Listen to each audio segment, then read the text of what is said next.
ये कहानी है 24 अप्रैल 1980 की, ईरान के दश्त कबीर मरुस्थल की उस काली स्याह रात की, जिसने स्वयं को सुपर पावर मानने वाले अमेरिका के वर्चस्व पर एक गहरा और तात्कालिक दाग लगा दिया। इसी साल अमेरिका ने ईरान में एक ऐसा गहरा जख्म खाया जिसका मरहम 31 साल बाद 2 मई 2011 को एबटाबाद पाकिस्तान में मिला। बस ईरान के दश्त कबीर मरुस्थल से थोड़ी ही दूरी पर, जब अमेरिकी नेवी सील्स ने एक गुप्त ऑपरेशन के दौरान ओसामा बिन लादेन को मार गिराया। रोचक बात यह है कि ओसामा बिन लादेन की आतंकवाद की दुनिया में सक्रियता भी 1979-80 से ही शुरू हुई थी, ठीक उसी समय जब अमेरिका को वो गहरा घाव लगा। 1979 के आखिर में जब सोवियत संघ और अब रूस ने अफगानिस्तान पर आक्रमण किया, तो ओसामा सऊदी अरब छोड़कर अफगानिस्तान चला गया था ताकि वो सोवियत सेना के खिलाफ लड़ रहे मुजाहिदीन की मदद कर सके। हॉलीवुड फिल्म मिशन इम्पॉसिबल का एक बहुत अच्छा कोट है, जब वायरस का जन्म होता है 1980, तो उसी समय एंटी वायरस के बनने की प्रक्रिया भी शुरू हो जाती है। लेकिन ओसामा तो बहुत बात की बात है। देखा जाए तो इस त्रासदी की पटकथा इससे 1 साल पहले ही लिखी जा चुकी थी, साल 1979, जब अमेरिका और ईरान के राजनीतिक और रणनीतिक समीकरणों ने एक ऐसा मोड़ लिया जिसका असर पूरी दुनिया ने महसूस किया। इस नफरत की आग की पहली चिंगारी 1979 में सुलगी थी। अमेरिका को लगे उस बड़े घाव की वजह ईरान की वो क्रांति थी जिसने 2500 साल पुरानी राजशाही को जड़ से उखाड़ फेंका और एक इस्लामिक देश की स्थापना की। इस क्रांति की शुरुआत जनवरी 1979 में हुआ। ईरान के राजा शाह मोहम्मद रजा पहलवी के खिलाफ जनता का गुस्सा चरम पर था। ईरान उस वक्त एक देश नहीं बल्कि एक धधकता हुआ ज्वालामुखी बन चुका था। लोग भ्रष्टाचार, तानाशाही और ईरान के तेजी से हो रहे पश्चिमीकरण से बेहद नाराज थे। भारी विरोध प्रदर्शनों के बाद 16 जनवरी 1979 को शाह को मजबूरी में ईरान छोड़कर भागना पड़ा। हालांकि आधिकारिक तौर पर इसे उनकी छुट्टियां कहा गया, लेकिन वे कभी वापस ईरान नहीं लौटे। 15 साल से देश निकाला झेलने के बाद आयतुल्लाह रूहुल्लाह खुमैनी फरवरी 1979 में फ्रांस से तेहरान वापस लौटे, जहां लाखों लोगों ने उनका एक नायक की तरह स्वागत किया। जब 11 फरवरी 1979 को ईरान की सेना ने कहा कि वो किसी भी पक्ष का साथ नहीं देगी और तटस्थ रहेगी, तो शाह की बची कुची सरकार भी गिर गई और इसी दिन को ईरान में क्रांति की जीत का दिन माना जाता है। अप्रैल 1979 में एक राष्ट्रीय जनमत संग्रह कराया गया, जिसमें 98% से अधिक लोगों ने ईरान को एक इस्लामिक देश बनाने के पक्ष में वोट दिया। इसके बाद ईरान की पूरी राजनीतिक व्यवस्था बदल गई और खुमैनी देश के सुप्रीम लीडर बन गए। 4 नवंबर 1979 को तेहरान की सड़कों पर कट्टरपंथी ईरानी छात्रों की बहुत बड़ी भीड़ थी, नारों से भरी और गुस्से से कांपती हुई। वर्षों से जमा आक्रोश और असंतोष अब धर्म, राष्ट्रवाद और अमेरिका विरोध में बदल चुका था। इसी भीड़ ने तेहरान में अमेरिकी दूतावास पर हमला कर दिया, दीवारें लांघी गईं, कागजात जलाए गए और 52 अमेरिकी नागरिक, जिनमें राजनयिक, कर्मचारी और सैनिक शामिल थे, उन्हें बंधक बना लिया गया। उनकी मांग थी कि अमेरिका में कैंसर का इलाज कराने आए शाह को ईरान के हवाले करें ताकि उन पर मुकदमा चलाया जा सके। यहीं से वो मोड़ आया जिसका वैश्विक राजनीति पर गहरा असर पड़ा। ईरान, जो पहले अमेरिका का सबसे करीबी सहयोगी था, अब उसका सबसे बड़ा दुश्मन बन चुका था। इस राजनीतिक उथल-पुथल की वजह से अंतर्राष्ट्रीय स्तर पर तेल की सप्लाई बाधित हुई, जिससे दुनिया भर में तेल की कीमतें आसमान छूने लगी। इस क्रांति ने मिडिल ईस्ट में शक्ति का पूरा संतुलन बदल दिया, जिसकी वजह से आगे चलकर 1980 में ईरान-इराक युद्ध की शुरुआत हुई। व्हाइट हाउस की खिड़कियों के पीछे एक राष्ट्रपति बैठा था जो युद्ध नहीं चाहता था, लेकिन अपमान को अनंत तक सह भी नहीं सकता था। दोनों देशों के बीच कूटनीति चली, अमेरिका से गुप्त संदेश गए और आर्थिक दबाव भी डाला गया। राष्ट्रपति जिमी कार्टर ने साम दाम दंड भेद हर रास्ता अपनाया, लेकिन आयतुल्लाह खुमैनी झुकने को तैयार नहीं थे। दुनिया ने पहली बार टीवी स्क्रीन पर एक महाशक्ति को बेबस देखा।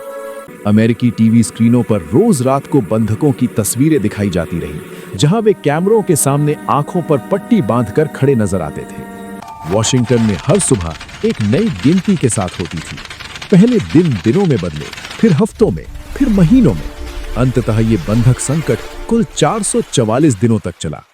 अमेरिकी जनता का गुस्सा लगातार बढ़ता जा रहा था और कार्टर को एहसास हो गया था कि अब बातों से काम नहीं चलेगा, उन्हें बल का ही प्रयोग करना होगा। इसी बल प्रयोग की कोशिश ने एक ऐसे ऑपरेशन को जन्म दिया जो अमेरिका की उस समय की सबसे एलीट फोर्स, डेल्टा फोर्स, जो दुनिया के किसी भी कोने से अपने दुश्मनों को ढूंढ निकालने के लिए जानी जाती थी, उस दिन वो अपने घुटनों पर आ गई थी।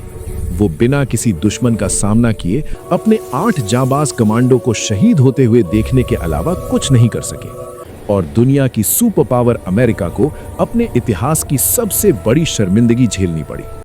ये एक ऐसा मिशन था जो बुरी तरह फेल हुआ, लेकिन इसी ने आने वाले कल के लिए ऐसे स्पेशल ऑप्स को पैदा किया जिसने पूरी दुनिया के युद्ध का भविष्य बदल दिया। इसी बल प्रयोग, गलती, नाकामी और गहरे जख्मों की जो कहानी हम बयां कर रहे हैं, आज स्पेशल ऑप्स 24x7 पर हम उसी की पूरी दास्तान देखेंगे, जिसका नाम है ऑपरेशन ईगल क्लॉ।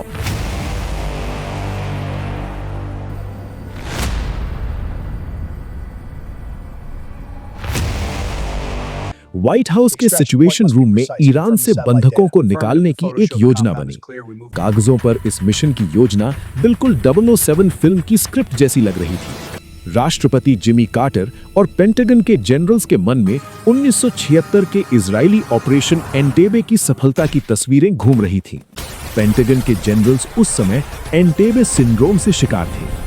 उन्हें लगा था कि अगर इजराइल जैसा छोटा देश अपने घर से 4000 किलोमीटर दूर जाकर बंधकों को छुड़ा सकता है, तो दुनिया की महाशक्ति अमेरिका के लिए ये काम और भी आसान होगा।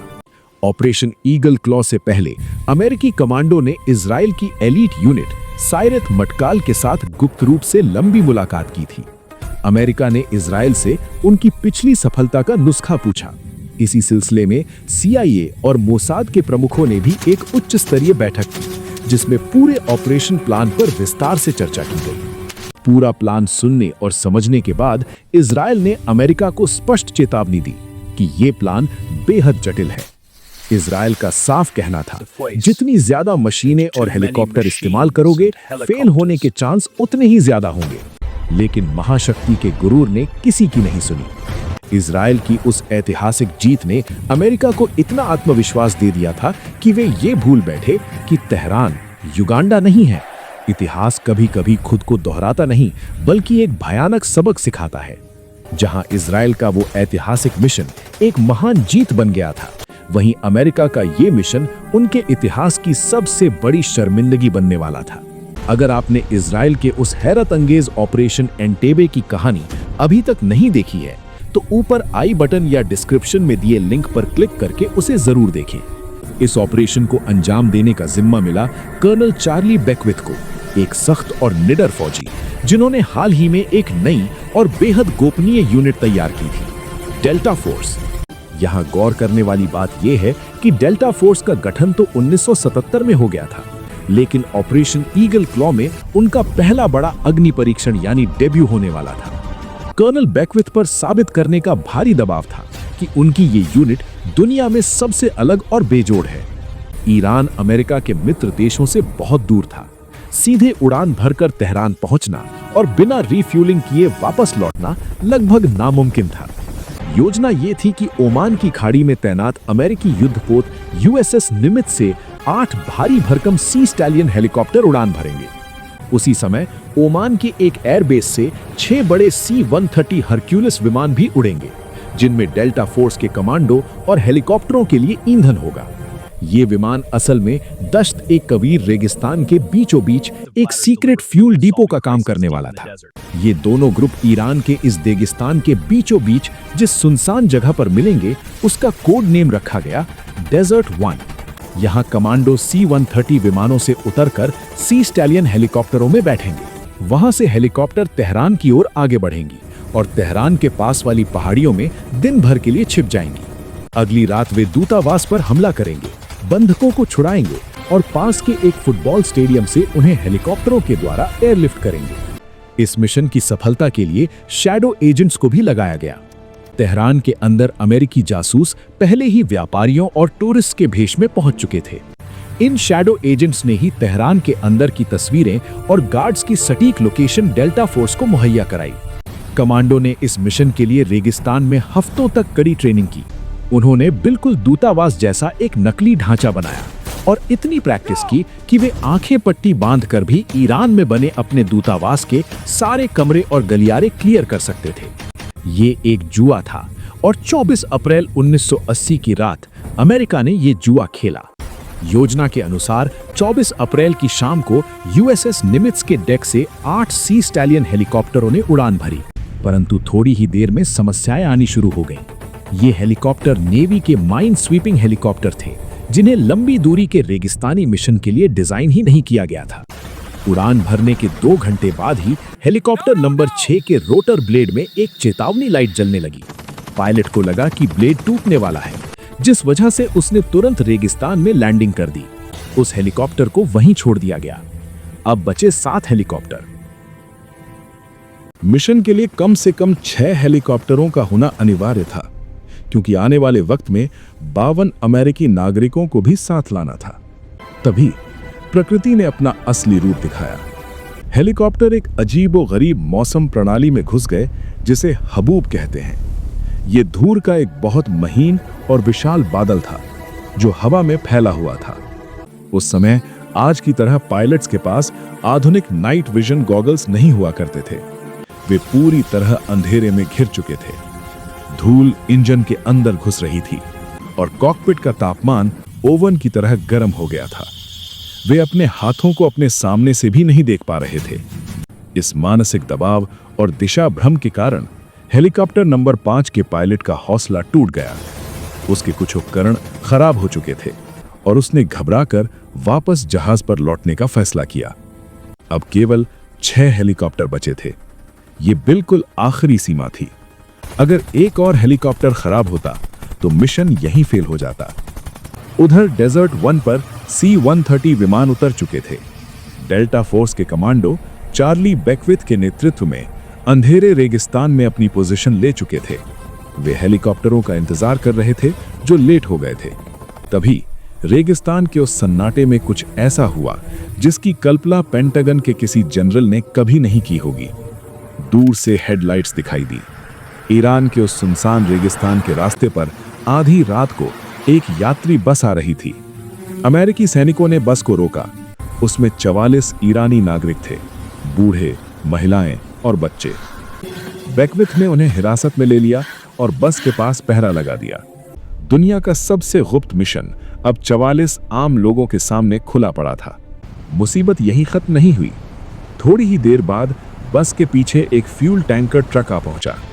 अमेरिकी रेंजर्स ने उसे रुकने का इशारा किया, लेकिन घबराहट में ट्रक ड्राइवर ने रफ्तार और बढ़ा दी, क्योंकि ट्रक में हजारों लीटर तस्करी का तेल भरा था, जिसे वो ईरान से पाकिस्तान की ओर स्मगलिंग कर रहा था। असमंजस की उस घड़ी में एक रेंजर ने एंटी टैंक रॉकेट दाग दिया। अगले ही पल एक भयानक विस्फोट हुआ। आग की लपटें आसमान को छूने लगी। गनीमत ये रही कि ड्राइवर विस्फोट से पहले ही ट्रक से कूदकर भाग चुका था। लेकिन जो रेगिस्तान इस मिशन के लिए गुप्त और अंधेरे में डूबा होना चाहिए था, वो अब मीलों दूर तक एक जलती हुई मशाल की तरह चमक रहा था। काफी देर के बाद धूल से सने हुए 6 हेलीकॉप्टर डेजर्ट 1 पर उतरे। पायलट्स थके हुए थे और मानसिक रूप से हिले हुए थे। लैंडिंग के तुरंत बाद हेलीकॉप्टर नंबर 2 के पायलट ने कर्नल बेकविथ को बुरी खबर दी। उसके हेलीकॉप्टर का हाइड्रोलिक पंप फेल हो चुका था। वो उड़ तो सकता था, लेकिन पेलोड यानी वजन के साथ सुरक्षित नहीं था। उसे मिशन से हटाना पड़ा। अब गणित बहुत क्रूर था। शुरुआत 8 हेलीकॉप्टरों से हुई थी। पहले ही रास्ते में 2 लौट चुके थे और अब एक और खराब हो गया। बचे थे केवल 5 हेलीकॉप्टर। मिशन को पूरा करने के लिए कम से कम 6 हेलीकॉप्टरों का होना अनिवार्य था।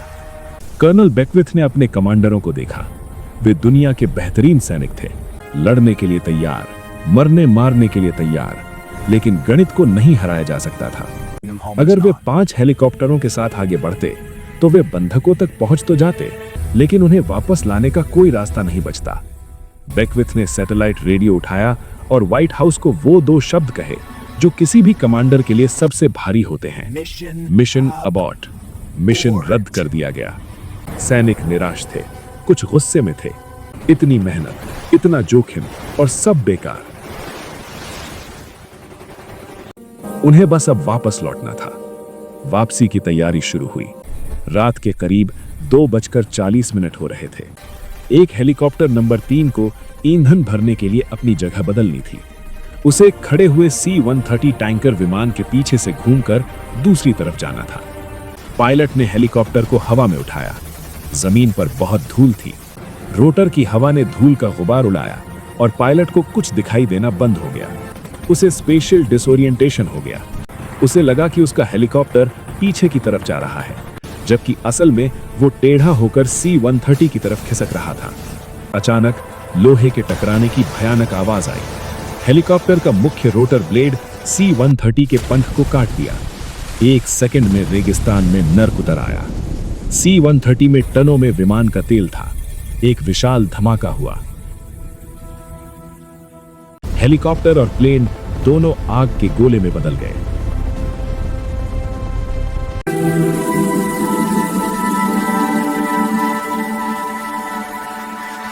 C-130 के अंदर डेल्टा फोर्स के सैनिक और एयर क्रू मौजूद थे। आग ने सब कुछ घेर लिया। जो बच सकते थे वे जलते हुए मलबे से बाहर कूदकर अपनी जान बचाई।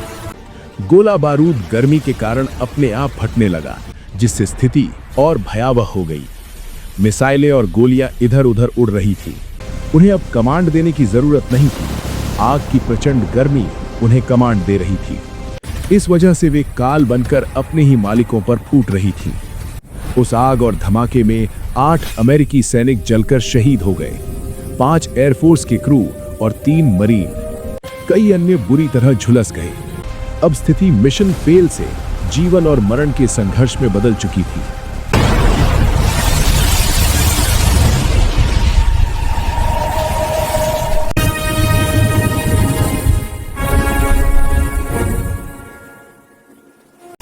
कमांडरों को डर था कि विस्फोट की आवाज सुनकर ईरानी सेना कभी भी वहां पहुंच सकती है।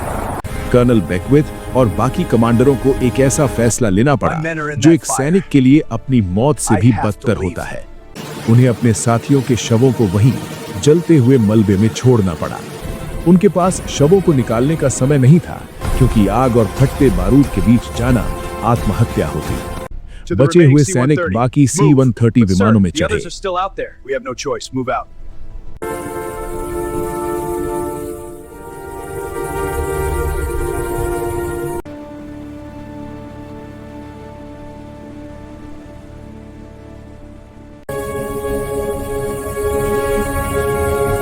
पीछे रेगिस्तान में आग धधक रही थी, जिसमें उनके 8 साथियों के शव, 5 हेलीकॉप्टर और बहुत कुछ पीछे छूट गया। सुबह जब ईरानी सैनिक वहां पहुंचे तो उन्हें मिले जले हुए अमेरिकी विमान, दस्तावेज और शहीद जवानों की लाशें। ये दृश्य पूरी दुनिया को दिखाया गया। ईरान को ये जीत हथियारों से नहीं मिली थी, लेकिन इसके असर ने दुश्मन की सोच और जड़ों तक को हिला दिया। ये ईरान के लिए एक बड़ी मनोवैज्ञानिक जीत थी, जबकि उधर अमेरिका के लिए वो काली स्याह रात एक ऐसी सुबह लेकर आई जो इतिहास में शर्म के रूप में दर्ज हो गई। राष्ट्रपति जिमी कार्टर कैमरों के सामने आए और उन्होंने इस पूरी विफलता की जिम्मेदारी ली। राजनीति में ये मिशन उनकी प्रेसिडेंसी के अंत का कारण बन गया, लेकिन सबसे बड़ा असर अमेरिकी सेना के भीतर हुआ। पेंटागन के बंद कमरों में जनरल्स राजनीति पर चर्चा नहीं कर रहे थे। वे उस कड़वे सच की तलाश में थे कि हमारी मिलिट्री मशीनरी में जंग आखिर कहां लग चुकी है। पहली बार अमेरिका ने खुले तौर पर माना कि ये सैनिकों की नहीं, बल्कि सिस्टम की विफलता थी। एक जांच कमेटी गठित की गई, जिसका नाम था द हॉलोवे कमीशन। जब इस कमेटी की रिपोर्ट सामने आई तो उसने अमेरिकी सेना की पोल खोल कर रख दी। रिपोर्ट में साफ साफ कहा गया कि अलग अलग कमांड की सेनाएं आपस में तालमेल बनाकर लड़ना नहीं जानती थीं। आर्मी, नेवी और एयरफोर्स के बीच कोई समन्वय नहीं था। कोई एकीकृत कमांड मौजूद नहीं थी और जॉइंट डॉक्ट्रिन सिर्फ कागजों तक सीमित थी। हेलीकॉप्टर पायलट रेगिस्तानी हालात में उड़ान भरने के लिए प्रशिक्षित नहीं थे, और सबसे बड़ी कमी ये थी कि पूरे ऑपरेशन को कमांड देने वाला कोई एक सुप्रीम कमांडर ही मौजूद नहीं था।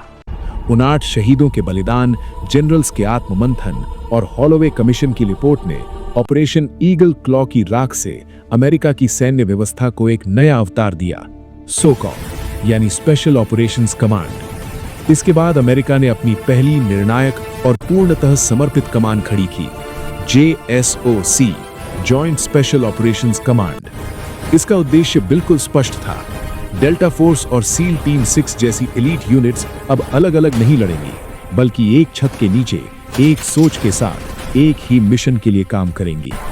यहीं से जन्म हुई उस रणनीति की जिसने आगे चलकर दुनिया को टारगेटेड ऑपरेशंस, नाइट रेड्स और सर्जिकल प्रिसिजन जैसे शब्दों से रूबरू कराया।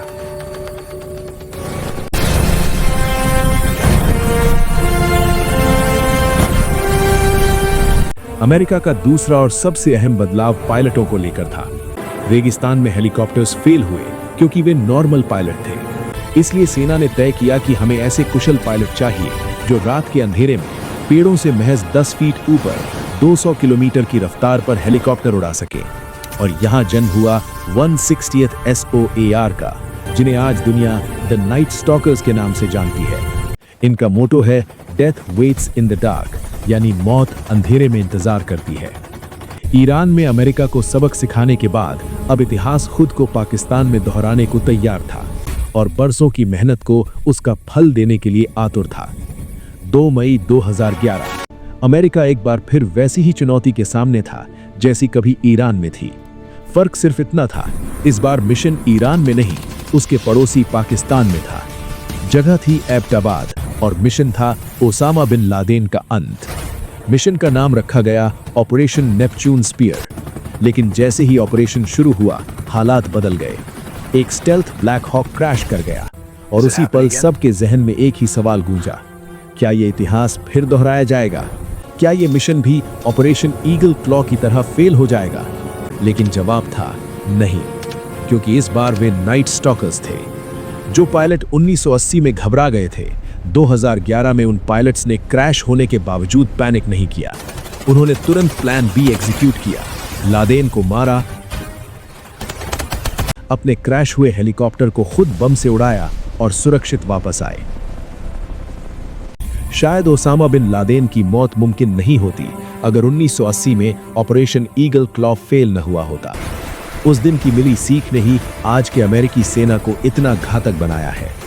आज जब अमेरिका के आधुनिक ऑपरेशंस बिना शोर के अंजाम दिए जाते हैं और सैनिकों और मशीनों का सटीक तालमेल ही सबसे बड़ा हथियार साबित होता है, तो उसके पीछे डेजर्ट 1 की उसी काली रात की परछाई छिपी होती है। डेजर्ट 1 आज भी वैसा ही है, खामोश, सूना और अनकहा। रेत अब भी उड़ती है, हवाएं अब भी चलती हैं, लेकिन उस जमीन पर अब सन्नाटा नहीं, 8 नाम दर्ज हैं। उन 8 जवानों के रेगिस्तान में शहादत की वजह से आज के स्पेशल फोर्सेस के ढेर सारे जवान सुरक्षित घर लौट पाते हैं, और उनके साथ एक ऐसा सबक जिसने आधुनिक युद्ध की दिशा ही बदल दी। इतिहास सिर्फ सफलताओं से नहीं, बल्कि उन असफलताओं से भी बनता है जिन्हें स्वीकार किया जाए। ऑपरेशन ईगल क्लॉ अपने लक्ष्य तक नहीं पहुंचा, ये कटु सत्य है, लेकिन उसने भविष्य के लिए रास्ता खोल दिया, ये भी अकाट्य सत्य है। और कभी कभी यही हार सबसे बड़ी जीत होती है। आपका इस मिशन के बारे में क्या सोचना है? क्या अमेरिका ने उस वक्त मिशन अबॉर्ट करके सही किया था? कमेंट्स में अपनी राय जरूर बताएं। अगर आपको डिफेंस और स्पेशल ऑप्स की ऐसी ही अनसुनी कहानियां देखनी है, तो स्पेशल ऑप्स 24/7 को अभी सब्सक्राइब करें और बेल आइकन दबाएं। मिलता हूं आपसे अगले मिशन पर। जय हिंद, जय भारत, जय मां भारती।